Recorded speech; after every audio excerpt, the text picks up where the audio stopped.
Ya, sekali lagi Shalom saudara-saudaraku yang terkasih. Ya, kita melanjutkan dari Bible study kita dari buku Grace Revolution. Kita mau revolusi Injil terjadi dengan cepat, perubahan dari Tuhan di akhir zaman ini. Ya, kita ada di ruang atas, itu udah kedudukan posisi finish work yang luas, yang besar. Pekerjaan Tuhan akan nyata ya dalam kehidupan kita. Kita terus mengalami kuasa. Jadi bukan hidup dalam kekalahan, tapi kuasa untuk hidup di dalam berkemenangan, ya, bebas dari kekalahan. Kita sudah dengar di bab sebelumnya ada revolusi hubungan. Ya, dulu hubungannya jauh karena hukum itu berjarak. Di Gunung Sinai itu berjarak. Bahkan orang Israel aja nggak mau dengar, nggak bisa shema, nggak bisa mau dengar gitu. Dia mau dengar lewat Musa aja. Musa yang hampiri Tuhan karena mengerikan, baru ngomong ke kami gitu ya. Jadi kalau dikasih karunia kita dekat. Ya, kita panggil Aba, Bapak, itu dekat. Sama-sama katakan dekat. Ya, dia Aba kita, Bapak kita. Dia Yesus Tuhan pencipta langit dan bumi, namanya Bapa, namanya Yesus, God Almighty that save. Nah, itu yang kita dengar. Dan kita tidak menganggap remeh gitu, menganggap enteng apa yang kita punya. Karena dunia ini ya macam-macam ya. Saya lihat misalnya anak-anak kebutuhan, mau menikah, mau punya rumah, mau punya kendaraan, mau punya apa semua. Nggak salah, cuman firman Tuhan katakan, cari dahulu kerajaan Allah dan kebenarannya, maka semuanya ditambahkan. Artinya, kalau dapat Yesus, menghargai Yesus, menghormati Yesus, dapat apa yang Yesus punya. Dan Yesus punya segalanya. Itulah yang dimaksud dengan memiliki hati bagi Yesus. Atau nggak, 2 minggu lalu Pastor Lian sampaikan run to win gitu ya. Bukannya jadi syarat gitu, bukan. Tapi kalau udah tersedia, ya kita makannya bersemangat. Kita tahu kita punya Yesus, kita punya hidangan, kita lapar dan haus. Ya, kita bisa bersandar dalam segala hal, dalam segala aspek, dalam segala dimensi kehidupan kita. Bergantung penuh. Apapun. Ya, kita nggak nunggu sakit dulu. Misalnya baru, ada bilur Yesus menyembuhkan. Enggak. Kita, ada kesehatan Kristus. Ada dimudahkan lagi. Ada hikmat Kristus. Ya, misalnya kan, bahwa orang benar itu akan bertunas seperti pohon korma. Itu kalau direnungkan keren sekali, saudara. Pohon korma 200-300 tahun umurnya. Akan tumbuh subur seperti pohon aras di Libanon. Udah tinggi, kuat. Umurnya ribuan tahun. Kita disamakan, diibaratkan seperti itu. Ditanam di bait Tuhan, di pelataran Tuhan. Pada masa tua, dibilang tetap berbuah. Jadi sebenarnya apa yang dicari-cari oleh dunia ini, itu tersedia.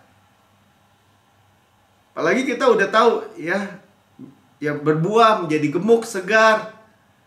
Kenapa jadi mesti kita pikir, kalau banyak duit nih kita bisa ke Singapura, atau mestinya asuransi. Dulu saya ingat orang tua saya, kenapa ya nggak ikut asuransi? Karena pada waktu umurnya banyak sakitnya katanya.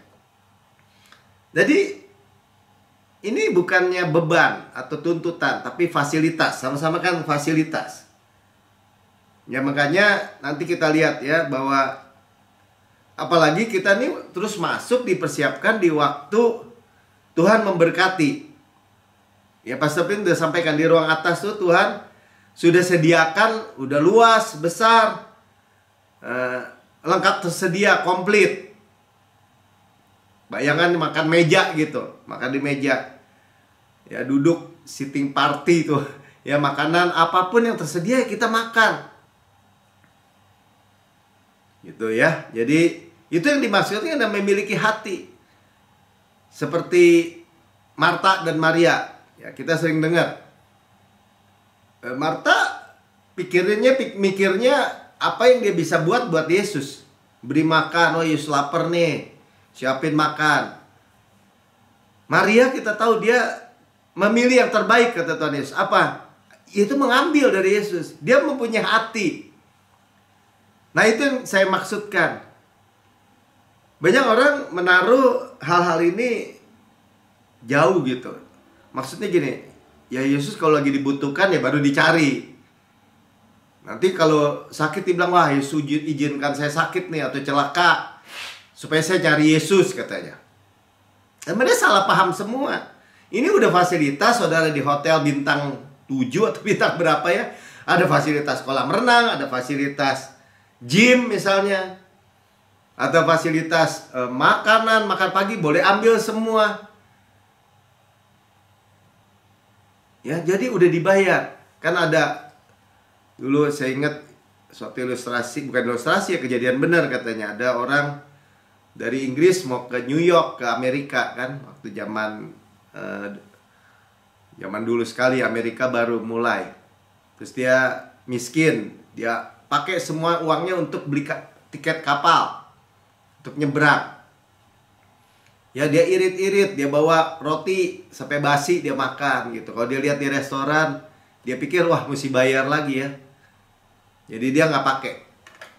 Jadi maksudnya dia nggak makan.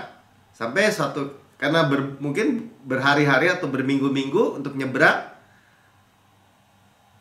Dan dia baru tahu bahwa sebenarnya tiketnya itu termasuk makan pagi, siang, malam. Saudara. Nah, jangan orang Kristen tuh karena nggak punya hati untuk Tuhan, karena Yesus tuh segalanya, dia nggak ambil gitu. Nah, ini dimulai dengan cerita di Betania ini ya. Jadi Yesus itu nyaman. Kenapa? Ya saya juga ngerasa ya, kalau kita ngomongin sama saudara gini, ngomongin tentang kasih karunia, nyaman. Kenapa? Karena nyambung. Coba deh ngomongin kasih karunia sama orang yang gak mau denger. Ya gak nyaman. Ya kata-kata Pastor Pin tuh kalau dia buka album, oh ini dia banggain anaknya gitu, album anaknya Jessica, anaknya siapa satu namanya tuh. Ya kalau orang tuh udah ya nggak mau lihat ya dia tutup. Nah saudara, ini sekali lagi ya. Sekali lagi, ini bukan tuntutan. Tapi kalau mau, tersedia. Fasilitas itu tersedia. Ini bicara tentang menikmati. Saudara mau hidup menikmati, jalan-jalan penuh bahagia, sejahtera semata-mata, ya menikmati supply-nya gitu. Udah ada kok tersedia. Jangan bilang misalnya orang Kristen akhirnya mendapat kesimpulan bahwa dia harus menderita, pikul salib, dia harus hal-hal yang buruk dialami, dan dia bilang itu Yesus yang berikan. Kenapa? Karena yang tersedia dia tidak hargai gitu. Makanya Marta juga kan marah-marah kan. Tuhan, udah marahin Tuhan. Coba bilangin ke tuh saudaraku, katanya, supaya bantu aku nih mempersiapkan, aku udah kewalahan. Saudara harus membayangkan gitu. Tuhan yang membuat 5 roti 2 ikan memberi makan 12.000 orang, sisa 12 bakul. Mesti orang pusing untuk mempersiapkan. Padahal Tuhan Yesus yang memberi makan, yaitu firman. Nah itu yang dimaksudkan dengan kita memiliki hati nggak? Rantuin tuh waktu 2 minggu lalu. Ya mau menikmati Yesus nggak? Nah itu Yesus nyaman tuh di Betania. Karena dia ada Marta, Maria, ada Lazarus.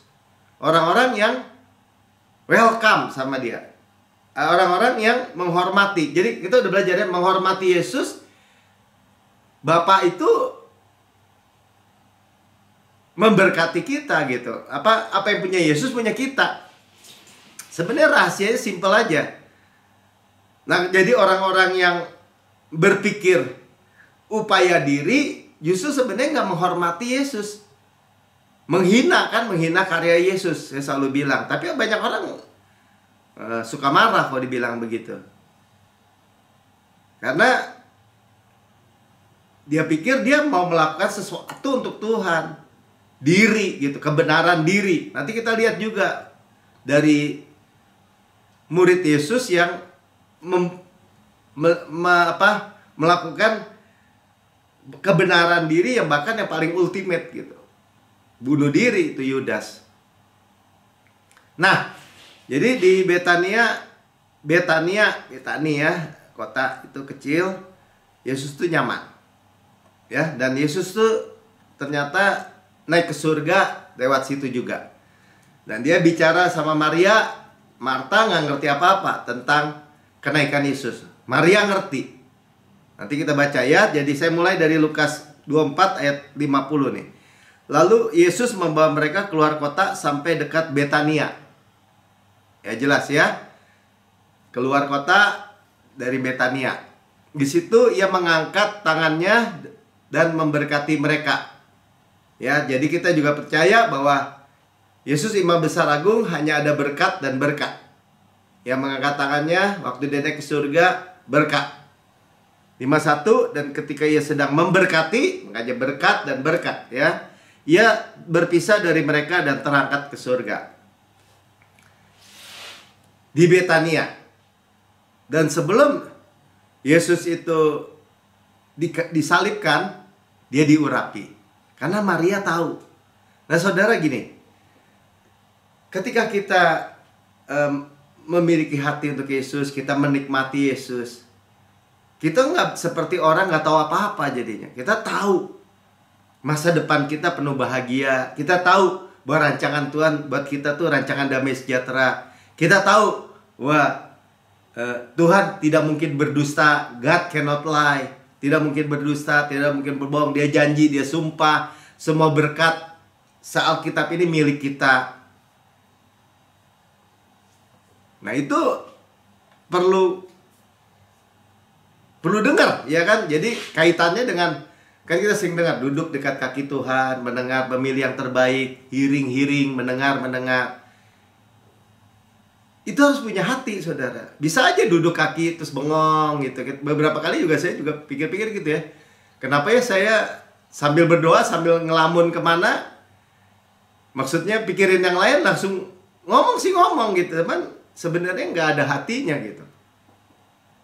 Yohanes 12 ayat 1-5. 6 hari sebelum Paskah, Yesus datang ke Betania ya. Sebelum kayu salib aja dia datang. 6 hari sebelum Paskah. Kita tahu ya, Yesus disalibkan pas Paskah. Tempat tinggal Lazarus. Nah, Lazarus saudaranya dari Marta dan Maria, yang dibangkitkan Yesus dan dari antara orang mati. Ya saudara, bagi kita itu mujizat, orang mati hidup. Jadi apapun dalam kehidupan kita yang mati, hidup. Nggak ada batasnya, saudara. Nggak ada apa ya? Oh ya, itu kan Lazarus, bukan kita. Kita memiliki roh iman yang sama. Oh itu kan dulu, nggak sekarang. Sama, saudara. Tuhan Yesus nggak berubah. Jadi sebenarnya di Alkitab tuh kalau Tuhan bilang jangan bimbang hatinya, yang percaya. Itu nggak beda-bedain. Ya kalau sakit perut ya Tuhan sembuhkan. Kalau sakit kanker enggak. Oh kalau minta duitnya 100.000 mungkin Tuhan sediakan. Kalau 1 miliar enggak misalnya. Oh kalau berdoa untuk perjalanan aman dikasih. Kalau minta anak enggak ada banding begitu, saudara. Itu yang dimaksudkan jangan bimbang. Nah, kalau kita memiliki hati untuk Yesus, ya bagi Yesus, kita tuh kenal gitu ya. Di situ diadakan perjamuan untuk dia dan Marta melayani. Nah, ini cerita Marta ya kan. Sedang salah seorang yang turut makan dengan Yesus adalah Lazarus. Ya, memang Marta sibuk aja dia biasanya ya. Maka Maria mengambil setengah kati minyak narwastu murni yang mahal harganya. Nah, Marianya Marta ini itu nggak datang ke kubur, saudara, karena dia udah tahu. Maria Marta ini kalau dengan diambil minyak narwastu ini dan mengurapi Yesus, minyaki kaki Yesus dan menyekanya dengan rambutnya, ya, dan bau minyak semerbak di seluruh rumah, dia memiliki hati karena dia dengar. Kan Tuhan Yesus belakangan bilang, dia mempersiapkan untuk kematianku. Jadi dia dengar, dia tahu waktu-waktu gitu. Kan masalahnya, saya juga sering ngomong sama teman-teman semua. Bagi kita tuh masalah, kita manusia terbatas. Terbatas sumber daya, kepepet waktu, nggak punya ini, nggak punya itu. Tapi yang kita dengar di Alkitab, Abraham udah 100 tahun, Sarah istrinya 90 tahun, udah habis waktu, udah banyak ketidakmungkinan, istrinya mandul misalnya. Abrahamnya lama-lama mati pucuk, tapi bisa keluar anak. Lazarus juga gitu, udah 4 hari bau, mati di kuburan, malah bangkit. Nah itu kita di ruang atas tuh kita dengar yang berbeda dengan sistem dunia. Ya kita tahu Eutikus itu prosper, kemakmuran kita, mati. Dengar oleh Rasul Paulus bangkit lagi. Nah kalau kita nggak memiliki hati, itu benar-benar itu ya, cuman masuk kuping kiri keluar kuping kanan aja. Ya udah. Atau nggak tahu deh saya ya. Ya ini sama-sama belajar. Ya saya pikir di akhir zaman ini kenapa Tuhan melalui teknologi juga menciptakan handphone saudara aja bisa dengerin firman. Mau matain, mau nyalain. Ya kita bisa bawa-bawa Alkitab kemana-mana melalui handphone misalnya. Nah itu bukannya gini. Tuhan dituntut akhirnya, ujung-ujungnya dituntut nih mesti makan. Makan itu bukan tuntutan saudara. Makan itu karena lapar, kebutuhan. Nah dari cerita Maria ini kembali ya, dia tahu gitu. Nah sementara di ayat yang kita membaca dibandingkan Maria dengan Yudas Iskariot. Sebelumnya kan Maria dengan Marta ya, kita nggak bicara.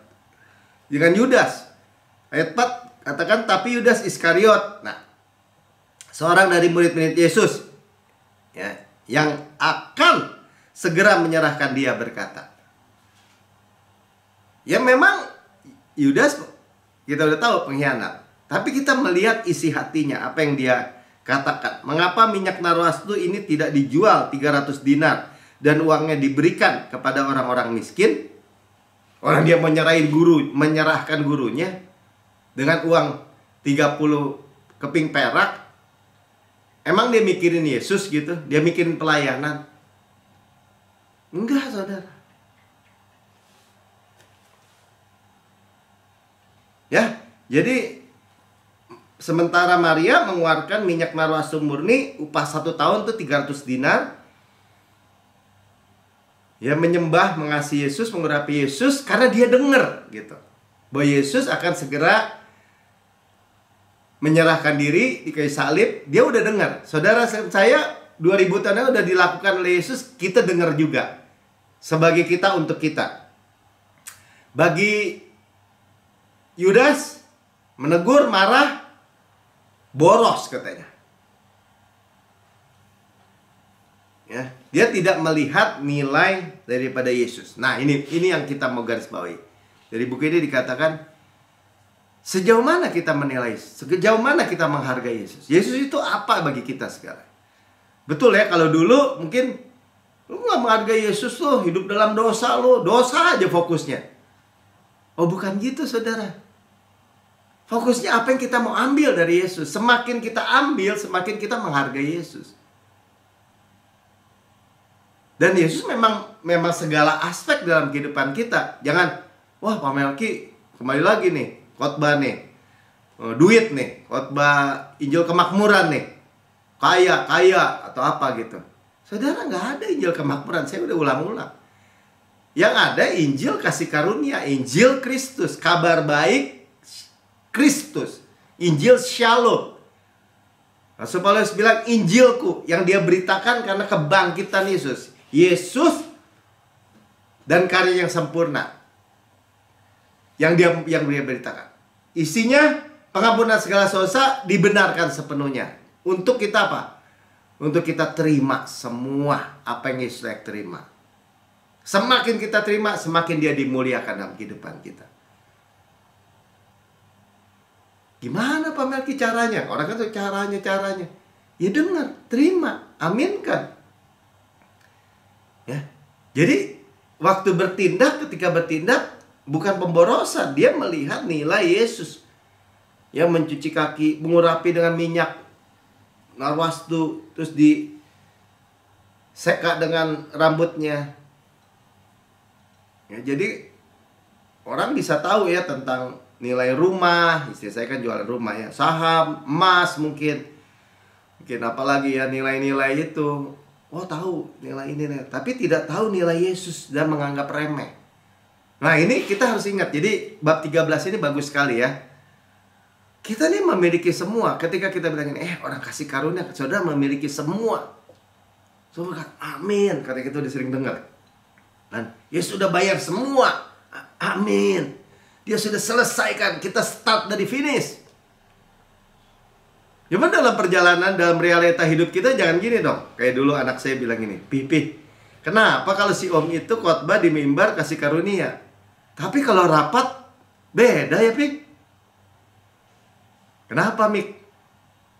Iya dia ngomong kita kekurangan, kita nggak punya uang, kita begini, kita begitu. Ini gereja mau tutup karena nggak punya duit lagi, karena gini, karena gitu. Nah, belakangan ya mungkin jadi saya dengerin Tatin juga ya. Oh iya ya, saya khotbah gini juga jangan-jangan saya cuman nyampein buat orang lain gitu. Saya sendiri nggak makan. Nggak begitu saudara ceritanya. Makanya dia nggak alami gitu. Akhirnya banyak yang dicuri sama musuh gitu. Hilang. Terus dia bilang gini, gak kejadian sama saya. Ya, karena sebenarnya simpel sekali saudara. Lalu saudara dan saya sudah dibayarin gitu ya. Misalnya masuk restoran all you can eat saudara tahu ya. Saudara masuk bisa makan semua hidangan minuman yang tersedia.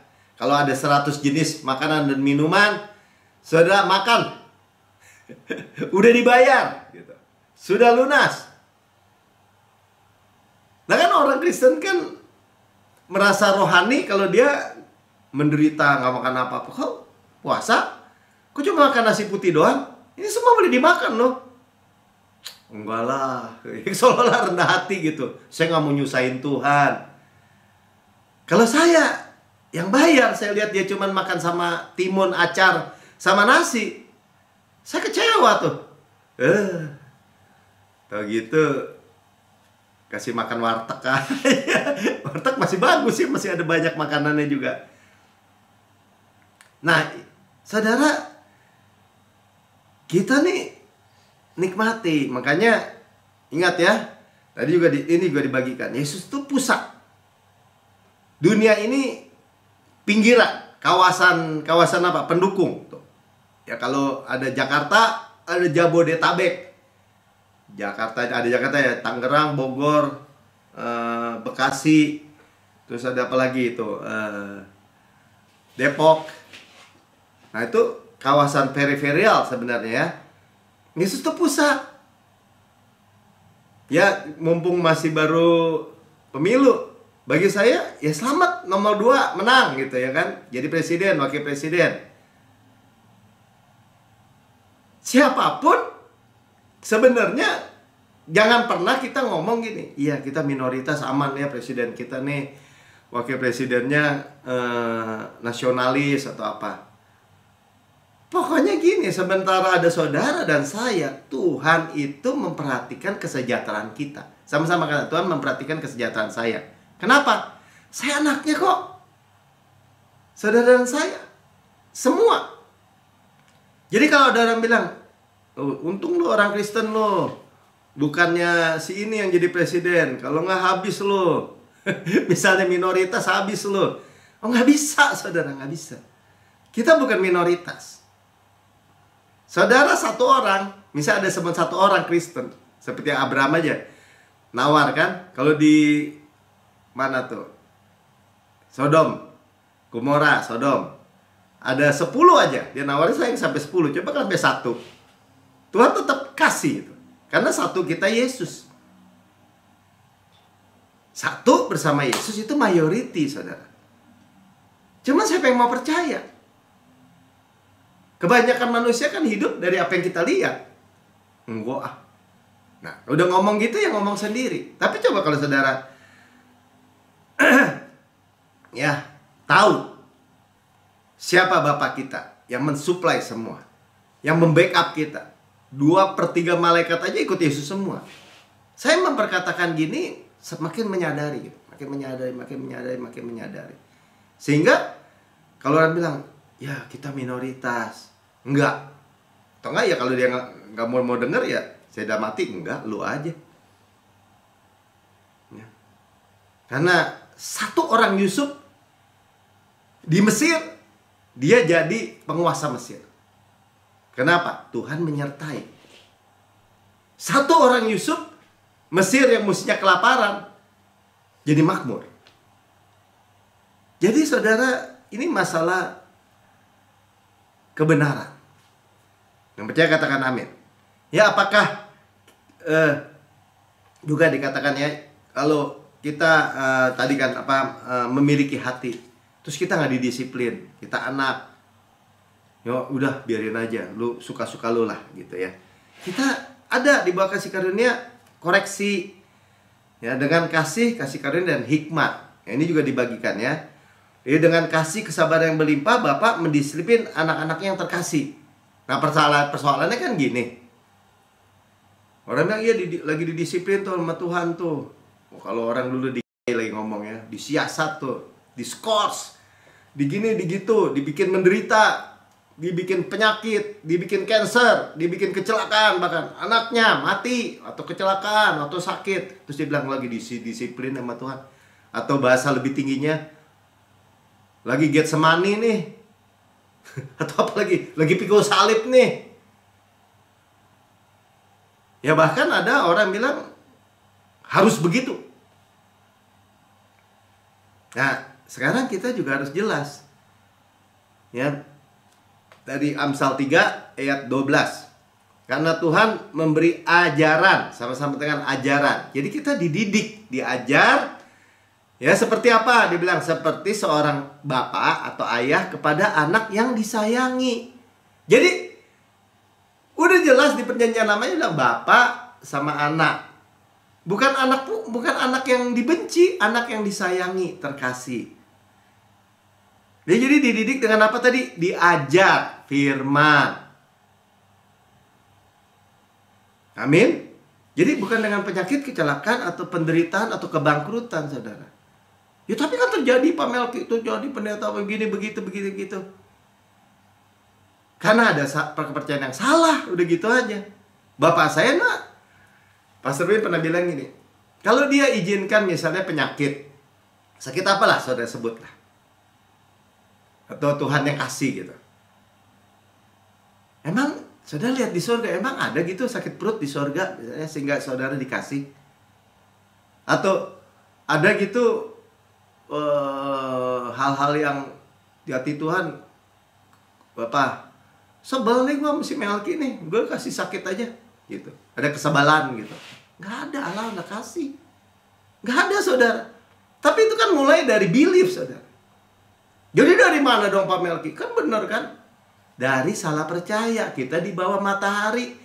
Di dunia ini maksudnya orang ya, kita di bawah, in the world, kita di dalam dunia tapi bukan dari dunia. Tadi kita udah jelas ya, kita warga negara surga, kita bersama Yesus didudukan, kita udah jelas. Itu jelas, jangan dikurang-kurangin. Tapi kalau orang dunia atau orang Kristen yang berkata seperti orang dunia, yang menerima hal-hal itu, ya korosi. Makanya kalau penjual asuransi kan bilang gitu, nggak bisa Pak, pasti mati, pasti kena celaka. Makanya selalu kalau hal yang negatif dulu baru diganti gitu kan. Ya bukannya nggak boleh gitu ya jualan asuransi, tapi Itu yang menjadi konsepnya gitu. Karena dunia ini korosi. Karena dunia ini ada penyakit, ada bencana, ada wabah, ada kematian. Jadi orang tuh semua berpikir gimana nih dengan sumber daya yang terbatas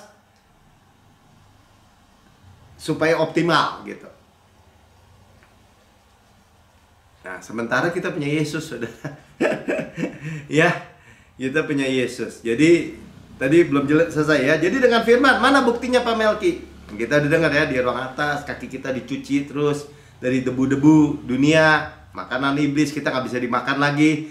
2 Timotius 3 ayat 16, segala tulisan yang diilhamkan Allah. Berarti apa? Firman, sama-sama katakan firman. Firman Kristus, firman yang diurapi. Memang bermanfaat. Apa manfaatnya?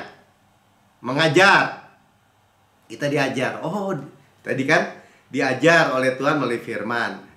Ya, menyatakan kesalahan. Oh, ya kan?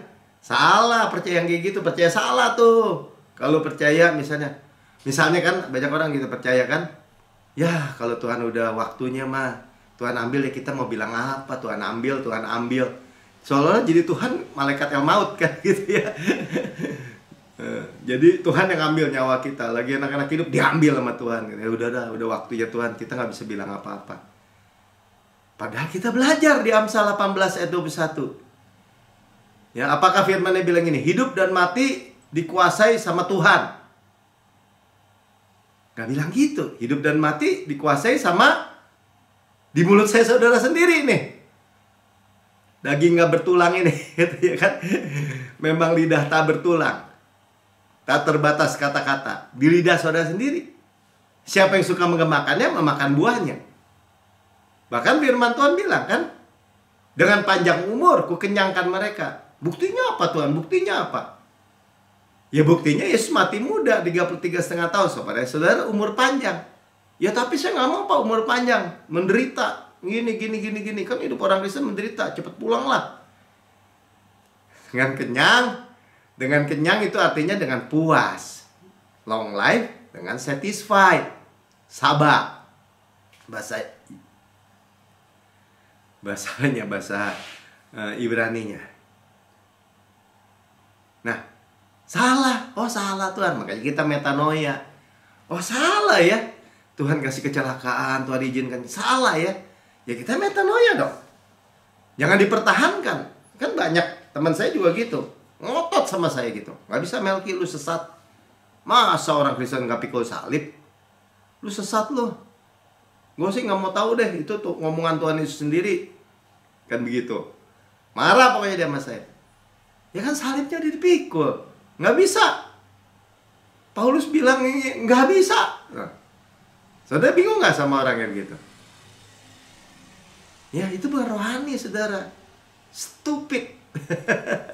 Ya, makanya di Galatia dibilang, apa salib Yesus itu, karya Yesus itu kurang begitu jelas saya digambarkan di depan kita. Nah kita metanoia. Jadi siapapun yang nakut-nakutin, nggak bisa tuh, sesat tuh. Nggak pikul salib, sangkal diri, dihapus-hapusin. Minta ampun, dihapus-hapusin. Nggak dihapusin saudara. Rightly dividing the word of truth. Dengan tepat memisah-misahkan firman kebenaran. Kita ada dispensasi waktu kasih karunia. Pada perjanjian covenant, perjanjian baru, kasih karunia. Ya kasih karunia masa dosa dimasuk-masukin bawah karpet sama si Melki? Bukan. Ditanggung semua sama Yesus. Hukumannya ditimpakan semua, diserap habis oleh Yesus. Masa lu gak terima apa-apa? Ya iya. Ya. Saudara, makanya dia bilang, dan luar biasa gini, untuk memperbaiki kelakuan. Kita udah belajar di dalam terang kita. Ya terang. Ketika kita menerima firman kasih karunia, dosa gak berkuasa. Kita diubahkan dari dalam keluar. Kita ditransformasi dari dalam keluar. Kita memiliki dari siklus kekalahan, kemenangan yang total, yang kekal. Dan untuk mendidik. Nah ini paideia. Jadi kalau saudara baca di Ibrani gitu, anak yang kukasih, kuhajar, katanya. Itu sama tuh, paideia atau paideo, ya. Dididik, saudara. Ya, di education, di train orang dalam kebenaran. Jadi siapa bilang kasih karunia mengajarkan orang rusak? Enggak. Kebenaran itu di sisi kasih karunia. Kebenaran itu bukan di sisi hukum Taurat. Kebenaran itu, aku datang, dia bilang kan, hukum Taurat diberikan oleh Musa, tapi kebenaran dan kasih karunia dan kebenaran datang satu kesatuan. Kebenaran apa? Kebenaran Allah. Artinya apa? Kebenaran hadiah, kebenaran iman. Diulang-ulang terus, ya nggak apa-apa. Dari itu kunci kekudusan perilaku saleh kita. Jadi itu aja kita terima, saudara, dari Tuhan. Ya, tadi bilangnya kita memiliki hati. Orang yang mau berbuat baik, berbuat gini, berbuat tadi kan, kita baca si Yudas kembali tadi kan. Dia bilang, saya mau kasih buat orang miskin. Beri dong orang miskin, melayani, begini, keluar. Berikan orang miskin, orang miskin. Orang dia gak punya hati sama Yesus. Ya, dia jual Yesus tuh 30 keping perak. Coba lihat Matius 27. Pada waktu Yudas yang menyerahkan dia melihat bahwa Yesus telah dijatuhi hukuman mati, menyesallah dia dan mengembalikan uang yang 30 perak itu kepada imam-imam, kepala dan tua-tua. Dia bilang dia mau mengasihi orang-orang miskin, dan dia jual Yesus. Ya, Yudas bilang Maria menghargai Yesus, Yudas bilang pemborosan. Nah, yang enak kan kata-kata terakhir dari Yudas Iskariot. Ya, akhirnya sangat menyedihkan, tragis. Dari seorang yang tidak menghargai pribadi Yesus. Ya, kalau diibaratkan orang Kristen, ya kita memang sebelum salib murid-murid belum ada yang diselamatkan, kan Yesus belum mati di kayu salib. Ya, termasuk Yudas, termasuk Petrus, termasuk Yohanes. Mereka murid, iya murid. Nah, cuman sekarang udah selamat, terima keselamatan, tapi hidupnya pengen mati aja gitu. Bagi saya tuh ada orang Kristen gitu. Ya, sering saya ceritakan, kalau dinyanyiin panjang umur, dia bilang jangan nyanyi panjang umur deh Pak Melki. Jangan doain panjang umur deh. Saya mau mati, saya doa tiap hari mau mati. Nah, tragis ya kalau ada zaman si Yudas, ya bunuh diri beneran. Saya bacain aja ya. Dan berkata, aku telah berdosa ya, karena menyerahkan darah orang yang tak bersalah. Yudas saja akui kan bahwa Yesus tidak berdosa. Yudas aja yang hianati Yesus mengakui. Apalagi perwira yang nyalipin Yesus, sungguh dia itu orang benar.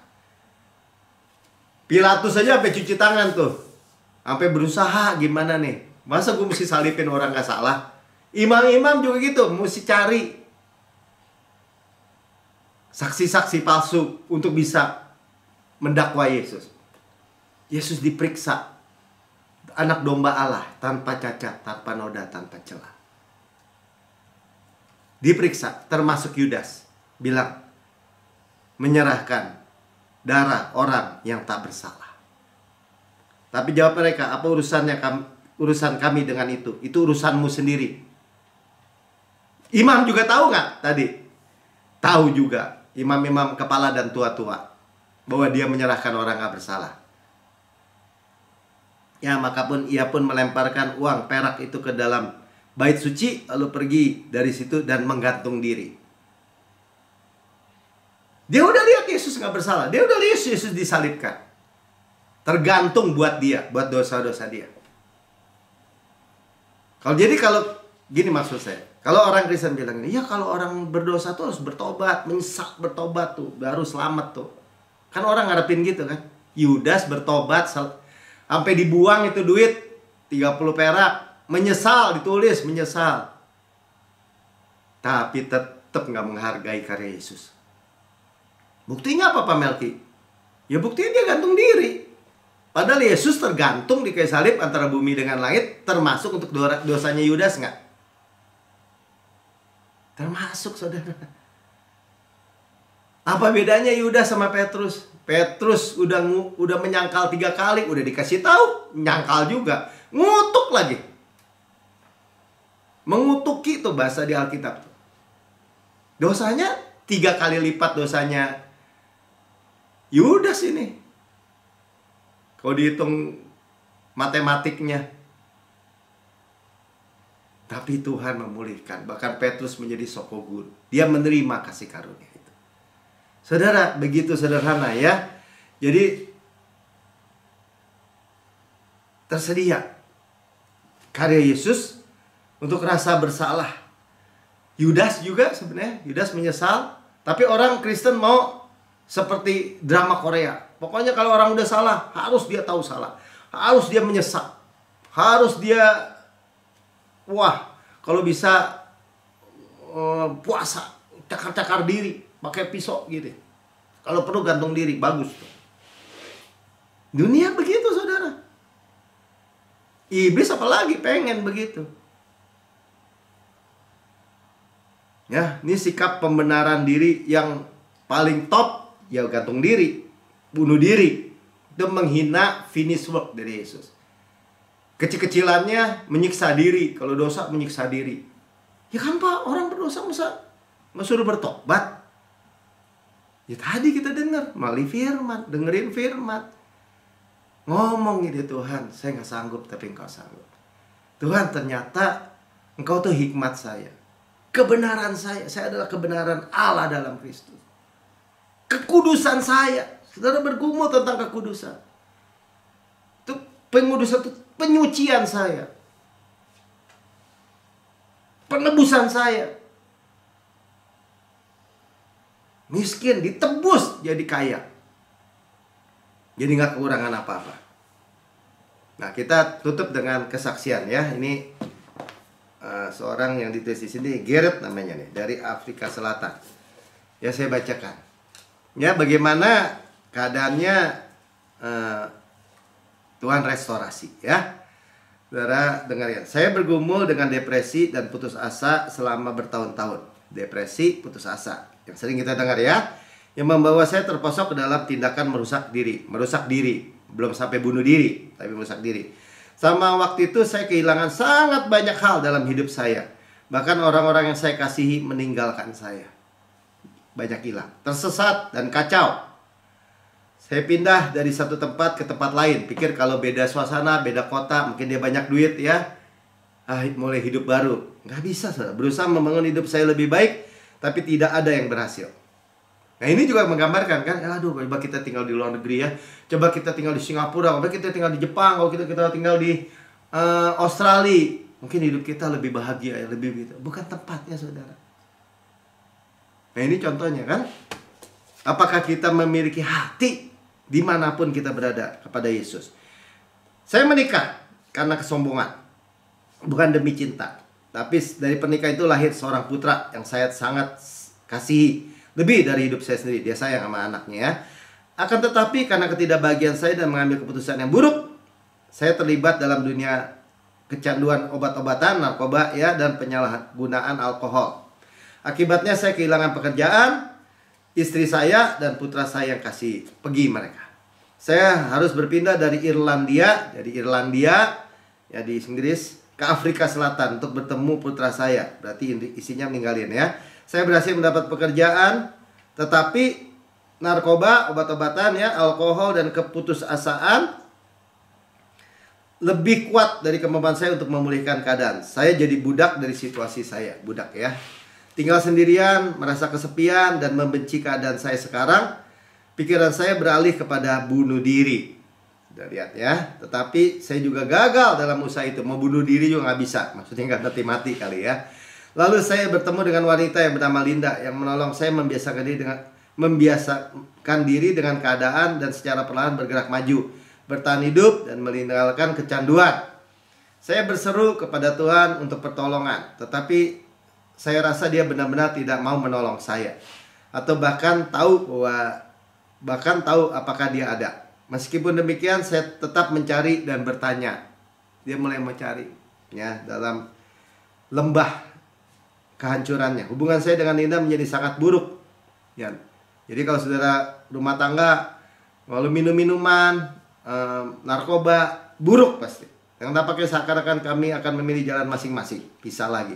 Saya berpikir tidak ada gunanya percaya kepada Tuhan. Jadi saya mohon kembali, Tuhan, apakah Engkau kehendaki dari aku? Apakah aku harus perbuat? Di manakah Engkau? Apakah aku dihukum karena caraku? Apakah Engkau sungguh ada? Saya pulang ke rumah yang kosong malam itu. Saya duduk di sofa, menyalakan televisi untuk menonton berita. Tapi suaranya terlalu keras. Saya menekan sebuah tombol untuk mengecilkan suara. Tapi alih-alih mengubah volume suara, stasiun televisi mulai bergulir ke bawah. Dan tiba-tiba saya melihat siaran TV Anda, maksudnya Joseph Rien ya. Nah, di Afrika Selatan nih. Saya bukan salah satu penggemar televisi Kristen. Jadi saya segera berusaha mengubah saluran kembali ke saluran berita. Tetapi saluran itu macet. Remote-nya macet, saudara.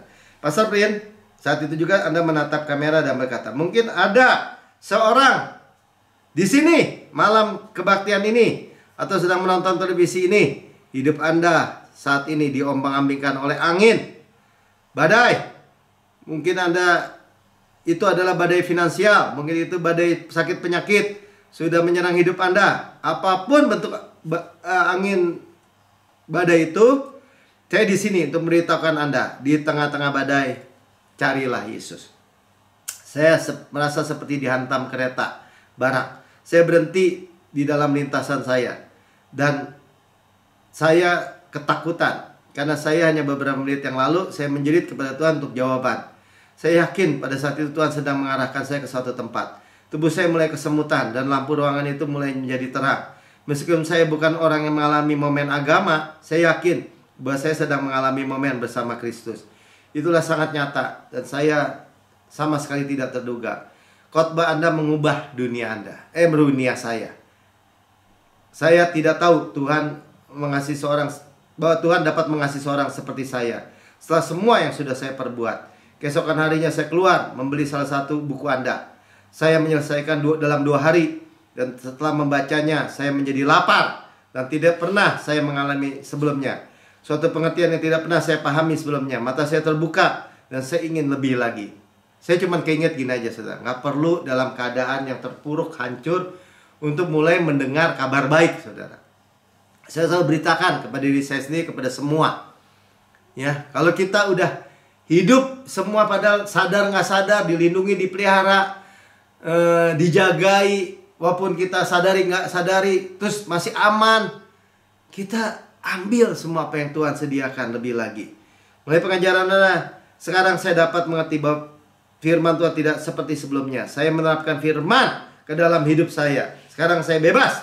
Bebas dikasih oleh Tuhan karena karya sempurna Tuhan kita Yesus Kristus.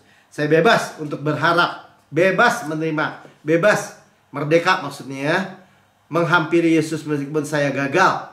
Pentingnya, saudara, Yesus nggak pernah meninggalkan kita, tidak pernah melupakan kita. Pastor Prin, sebagai hasil dari pengenalan akan Yesus dan kasih karunia yang menakjubkan, saya sekarang tidak kecanduan narkoba lagi atau ketergantungan alkohol, dan hubungan saya menjadi lebih baik dari sebelumnya. Putra saya dari pernikahan saya yang pertama berjalan baik, hubungan diperlukan. Hidup saya yang tidak bahagia putus asa telah pergi, pekerjaan saya berjalan baik. Terlihat ya, semua yang baik-baik datang. Hati saya berubah, keluarga saya berkembang. Tuhan telah memberikan Linda dan saya anak kembar, seorang putra dan putri. Dan saya tahu masa depan kami terjamin dalam Yesus Kristus, karena semua pesan kasih karunia. Haleluya. Bahkan kasih karunia Tuhan dalam situasi saya telah meluap ke dalam hidup sahabat-sahabat saya yang sekarang telah diselamatkan dan berhasil baik. Jadi dia beritakan kepada teman-temannya. Terima kasih kepada kasih karunia yang menakjubkan dari Tuhan kita Yesus Kristus. Dan hubungan Anda yang penuh dengan kasih karunia. Sekarang saya penuh dengan Roh Kudus dan berkuasa, reign in life, ya, berkuasa dalam hidup. Terima kasih Pastor Prin. Terima kasih Tuhan Yesus. Haleluya, haleluya. Puji Tuhan ya, saya nggak panjang lebarkan. Jadi ya, dia sudah bayar lunas, maksud saya gitu aja ya. Dia sudah bayar semua. Dia sudah bayar kehancuran kita, kegagalan kita, dosa-dosa kita. Ya, kita nggak perlu bunuh diri seperti Yudas. Kita malah terima restorasi 120%. Bahkan kita menjadi terang, menjadi saksi, memberitakan bahwa Tuhan itu benar, bahwa Tuhan itu gunung batu kita. Nggak ada kecurangan, nggak ada Tuhan itu berdusta buat kita. Nggak ada, saudara. Saudara yang mendengar di rekaman YouTube, saudara mungkin berkata, saya mendengar kabar baik ini, tapi saya belum pernah menerima Yesus sebagai Tuhan dan Juru Selamat pribadi. Saudara, seperti kesaksian tadi Garrett dari Upsell ya. Ini Tuhan, saudara sudah menjerit kepada Tuhan. Dan hari ini saudara mendengar kabar baik. Terima Yesus. Ikuti saya berdoa. Katakan gini, Tuhan Yesus yang maha mulia, saya menerima Engkau sebagai Tuhan dan Juru Selamat pribadi saya. Dengan mulut saya mengaku, dengan hati saya percaya bahwa Engkau telah mati buat saya, dibangkitkan karena pembenaran saya, naik surga, duduk di sebelah kanan Allah Bapa, dan mendudukkan saya bersama-sama dengan Yesus di surga. Surga adalah rumah saya. Saya tinggal di ruang atas, di heavenly places. Dan saya menerima semua yang Yesus saya terima, saya terima. Karena saya memiliki hati sekarang untuk Yesus. Di dalam nama Tuhan Yesus. Amin.